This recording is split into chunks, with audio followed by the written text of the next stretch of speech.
you may have heard a story recently about a young man who was struggling, or more broadly, that young men are struggling. That narrative is pervasive in today's culture, largely because it's true. Young men, for the past decade in particular, have been beaten to a pulp by our culture because it hates them, and by themselves because they have no self-respect. This is not a good combination for any group of people at all. The result of this combination have been nothing short of a disaster. Young men in our culture fell off a cliff when this started to happen. In every category that matters the most in life, particularly in comparison to their female counterparts, the results were outrageously concerning. Drug overdoses were sky high. Suicides were and are 3 times the rate of women. More men went to jail, died on the street, and couldn't find someone to marry or meaning in their lives. Our society was incredibly destabilized from this. Everyone felt it, whether you were a man or not. I wrote about this combination in my second book, Toxic Immaturity. I wrote about it because I lived it. Thankfully, my life did not turn out that way for the most part. But I knew too many men whose lives were turning that way, and fast. Many men I grew up with and later surrounded myself with succumbed to tanking American masculinity. They left their rooms on the Titanic far too late and got sucked into the abyss because of it. When I finished the book, I was left asking myself a question. Would any of the things that I talked about actually get better? I was pessimistic, to be honest, to say the least. My publisher at the time had one major critique of the book. There was no solution at the end, no magic pill to solve the masculinity problem. That was deliberate on my part, because there was no solution, no magic pill to solving the masculinity problem. It is an incredibly difficult one to even fathom solving, much less solve in and of itself. However, something remarkable happened when that book was published in December of 2023, because masculinity started to improve. Men are healing. The culture around masculinity and men are becoming far healthier and in far faster of a frequency than I ever thought possible. Men are going back to church. They're sticking up for themselves more. They're adopting more traditional values. They are more optimistic about the future than ever before. They are doing what their birthright has called them to do, set the tone for our culture and all that is in it. When I realized that this was happening, it nearly brought a tear to my eyes. I care about men very much. I do what I can to help them with their problems, to be better than what they are, to call them higher into their purposes and destinies. We have a long way to go. It will take decades of constant, steady, and sustained effort and pressure to get men back to their rightful place in society. But more curiously, I began to notice something else. Just as it seems that men were on the upswing, another group started to spiral: women. Suddenly, women, the gender that seemed to have everything together, had no leg to stand on. And when you look at it from afar, it's hard to tell when they ever did. Ask yourself some questions. What values is modern femininity built on? Why are their unhappiness levels so high? Why have the rates of mental illness spiked? Who are their leaders, their influencers, their role models? What does society reward them for? Do we still not know what a woman is? The answer to all of these is a non-answer. A scary thought, to be sure. For all the talk about men, they surely don't have those problems. And it's hard to argue that they're more serious than that of the ones men have to deal with. Which leads to the ultimate question. How did all of this happen? Where did all this start? The answer is many years ago, and due to a myriad of things. We're going to be dedicating the entirety of this episode to discussing all of those things and more. But what I'd like to point to now, however, is a cultural buoy that I believe to be the biggest indicator of just how hollowed out and rotten modern femininity has gotten. The surest sign of the poison that women have been slowly but surely drinking for years. On October 3rd, 2018, Alex Cooper and Sophia Franklin launched Call Her Daddy on Barstool's podcast network as part of a blockbuster 3-year deal with the burgeoning media empire. Cooper, a former college soccer player just best known for a relationship with then Mets pitcher Noah Syndergaard, and Franklin, her New York City roommate, broke the mold of podcasting not just on the gender barrier, but on a topical bearer: the invention of sex podcasting. Never before had women dared to shatter a glass ceiling in this way. Talking about sex for anyone was a taboo, but for women to be talking about their sex lives in public, it would have been near heretical, almost to the point of getting them burned at the stake in past generations for such a transgression. But not anymore. Cooper and Franklin, being two attractive, funny, and completely unfiltered young women on a male-dominated network, rocketed to the top of the charts.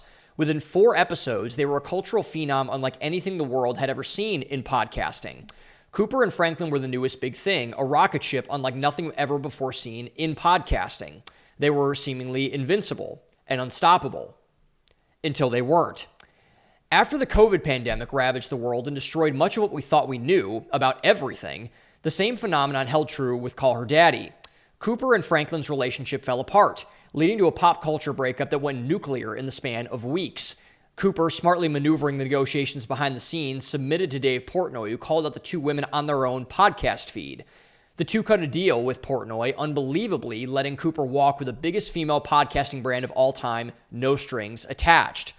Cooper was finally free to do anything and everything she wanted with the biggest platform a woman had since Oprah, and certainly in all of new media.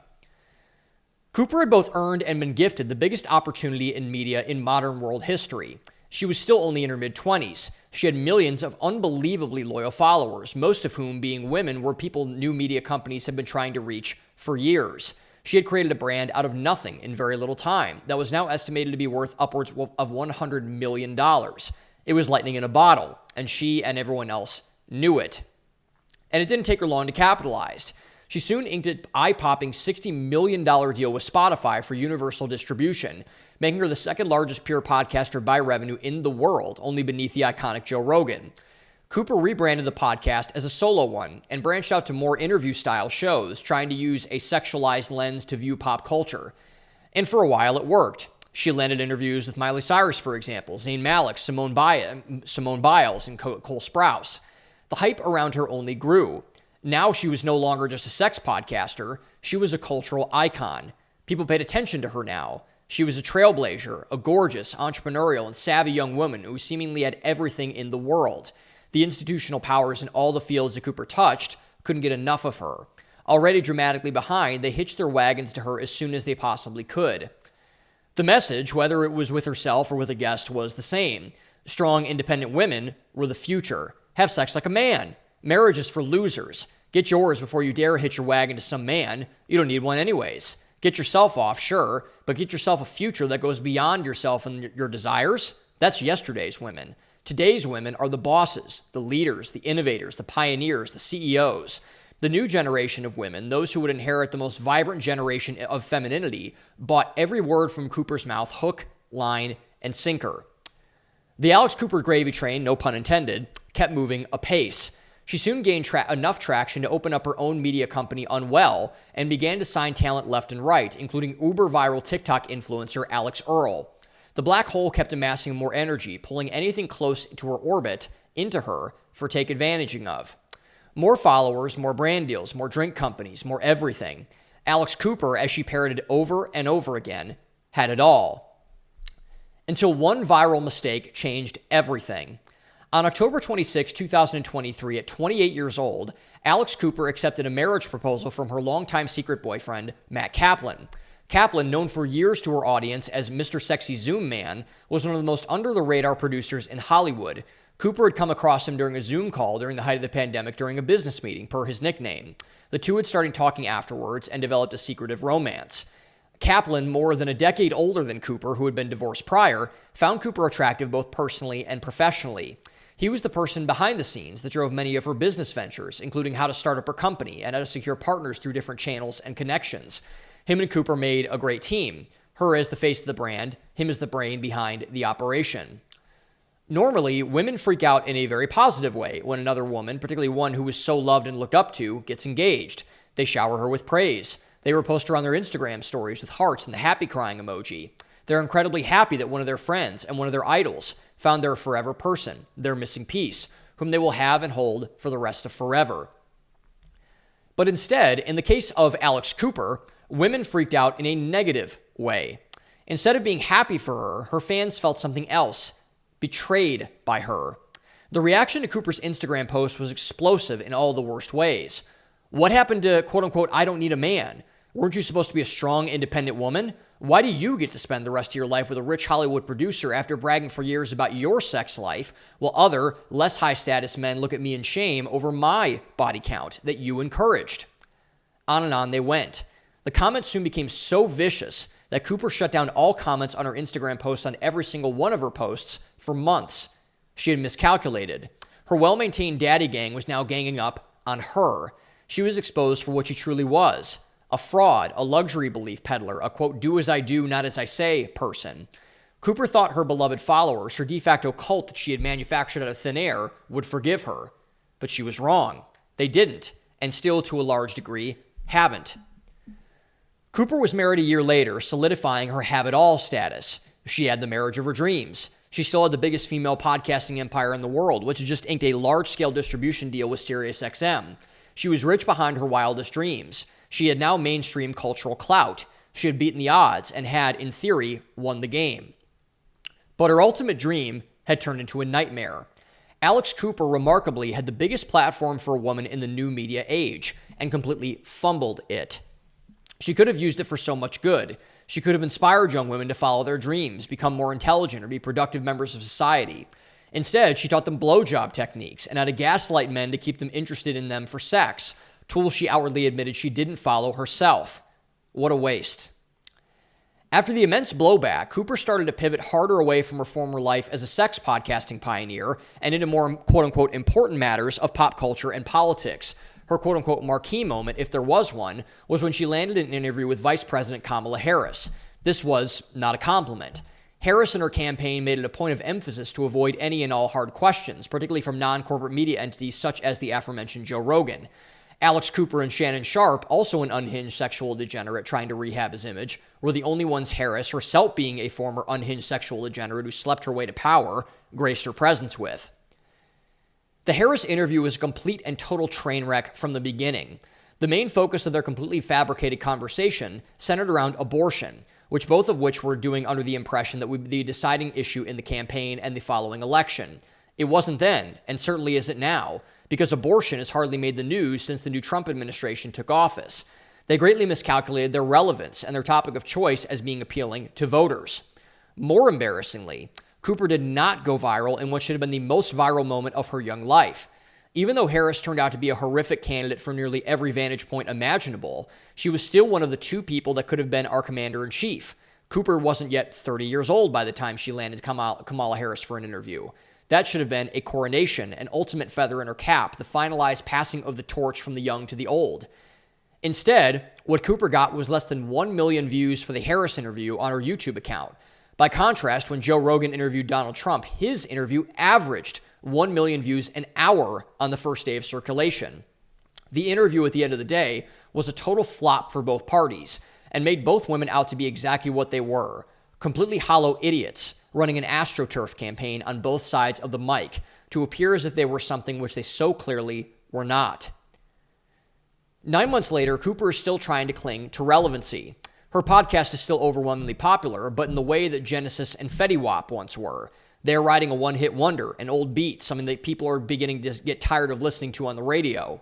Cooper is still attempting to go mainstream, to do what she had always wanted to do, be accepted for something she isn't by a group of people she so greatly wants to be involved with. But it's not working, because everything Alex Cooper has ever done is based on a lie. It's why, more and more, she seems to make audiences cringe and wince far greater than in her past. Her latest and most embarrassing display was when, amazingly, she was invited by the Chicago Cubs, one of the most iconic franchises in American sports, to sing the iconic Take Me Out to the Ball Game during the 7th inning stretch. She brought with her 2 minions, completely decked out in her overpriced merchandise. But Cooper didn't sing Take Me Out to the Ball Game. She lampooned it, singing in a deep, masculine, and meme-ified voice, not even trying to hide her contempt from the mostly middle and working class Americans who wanted to grab a beer, hot dog, and a game with their fun money for the month when they were off the clock. Cooper, a classist, elitist, feminist, didn't exactly fit in with what the crowd of folks values most. She was booed the entire time by over 40,000 fans in attendance. The Take Me Out to the Ball Game incident, and Cooper more generally, is flailing, screaming evidence of just how hollowed out most modern women are nowadays. They are completely adrift, aimless, with no one in positions of authority or cultural clout to guide or help them. They may look successful. They may appear a certain way. But at the end of the day, they aren't. And if you look close enough, everyone knows it, whether they want to admit it or not. And men are starting to notice this as well, at least the men wise enough to see it. They are seeing it because the exact same thing has just happened to them. They're seeing the irony and laughing about it. This is understandable on one side of the equation. Men were put down by women for more than a decade, told they were quote-unquote toxic because of simply wanting to be a man, to embody masculine virtue. It's reasonable that when the tides begin to turn, they show that same level of contempt on their side. But this is the wrong approach. Just as men collectively falling out of the sky is a bad thing, the same principle holds true, obviously, with women. If women collectively begin to fail, the world will get much worse. Women are important. Women are needed. Men need women. The world needs women. If the issues are really as bad as I believe they are, we must address them and offer a new way forward. A world without functioning women is not a world we want to live in, no matter how much Andrew Tate says it is.